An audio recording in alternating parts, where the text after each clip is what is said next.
Hey guys, I finished up the build of the Crystaltimes.net, and I'll put a link down in the description of their their website. So a link to their website, and I will list the parts used. I'll try to get the part numbers, but sometimes it's easier just to name them instead of putting the part number down. But you can browse their website and you can find all these parts. So Crystaltimes, because I've bought so many things from them and I've made so many videos, they were kind enough to gift me just randomly. It showed up actually almost a full build kit. So I'm going to break down the parts that they sent over that I used, and then a couple of the parts that I supplied, and I'll give you the price breakdown. But the core of the watch is obviously the ct700 case. This is a no holes case, so it has really nice clean lines all the way across. You can see it has excellent polishing. I almost want to say that their finishing is getting even better in these more recent ones. I could be wrong. It's been a while since I've looked at maybe an older one, but the brushing and everything and the transition and the polishing is really clean, really well done. So the case is, for this particular case, is $79.95, so just under $80. The next thing, when you buy the case, you get a little bit of a discount if you buy the case back at the same time. And of course, you're going to need a case back unless you're gutting a SKX, which if you already have the SKX, I don't know why you would do the case, but other than the holes case. But so anyway, to add on a case back, this is like the Diver Paradise one. Very smooth and powder coaty finish, is $19.45, I think is what the price is on it. So just under $20 extra for the case back. This bezel is the RX style bezel or the sub style bezel. These can be had for $34.95. And the chapter ring, this one has the high polish chapter ring, but I think all their chapter rings that they offer are going to be the same price. Those are $17.95. The bezel insert, they have quite a bit of selection, more than I originally thought. Once I went back and looked, they actually have some other ones I want to check out and try. The bezel insert is only $24.95. This has a really nice clean look. It is not fully indexed, you know how like the typical SKX ones have all the dots all the way around. This one kind of excludes that. I think actually, let me grab the stock SKX real quick so you guys have a comparison of, you know, a stock one versus this full, almost non-Seiko mod build. So you can see there next to, you can see the bezel insert is much different. Plus these are engraved in. This is all stainless and engraved in, and then I really like the red triangle at the top with the Lume pip.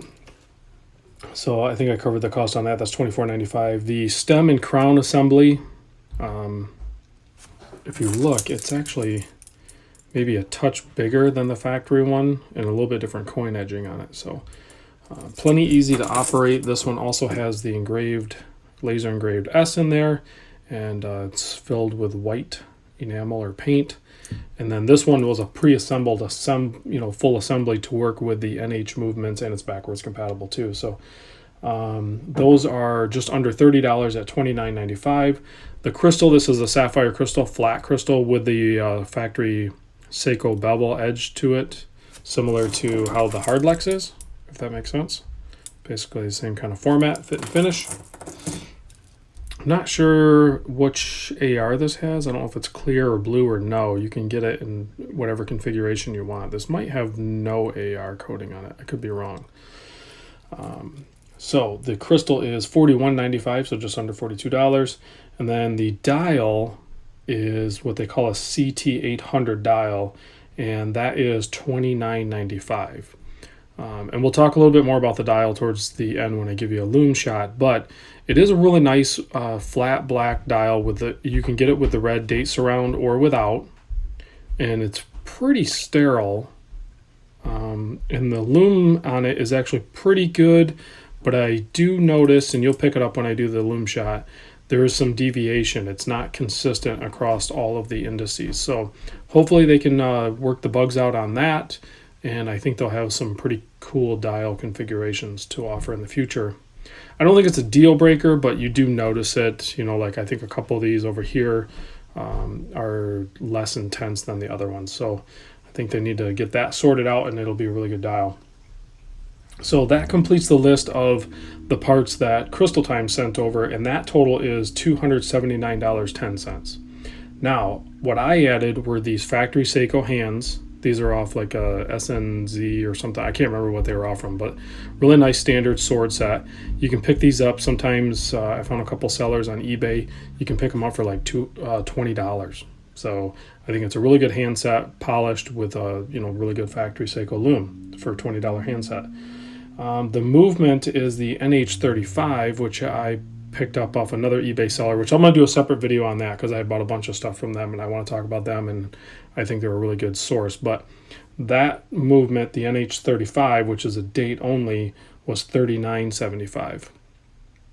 So now you have basically a complete watch head. So with that formula, those prices for a complete watch head, you're looking at $338.85. Now, whatever strap you're going to use, an existing NATO, or if you have some other straps laying around, that's up to you. This is an Uncle Seiko oyster style bracelet with solid end links. It fits tight and really good in this ct700 case. I mean, like, it was I don't want to say a challenge, but like you really had to stuff it in there. But once you get it in there, it fits really good. Then it has a nice fold over clasp and double pushers, 3 micro adjust.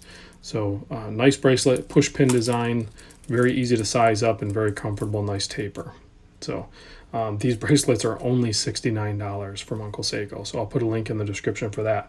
So as you see it here, the total price would be $407.85.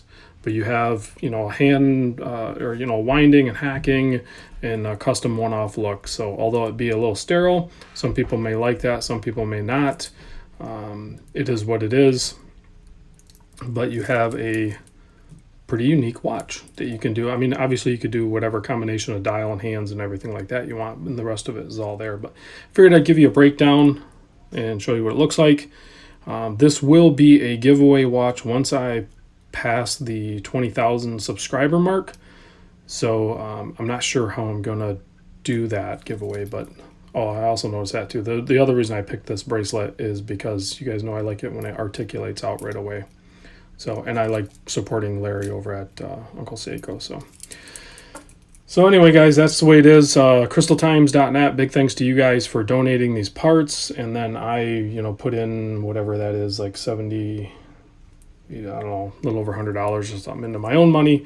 So we have basically around a $400 full build here, and I'll be doing a giveaway on it. So let me know what you guys think, and I'll see you on the next video. And in typical Random Rob fashion, I forgot to do the Lume shot. So here is the Lume shot. You can see it is not focused, but there we go.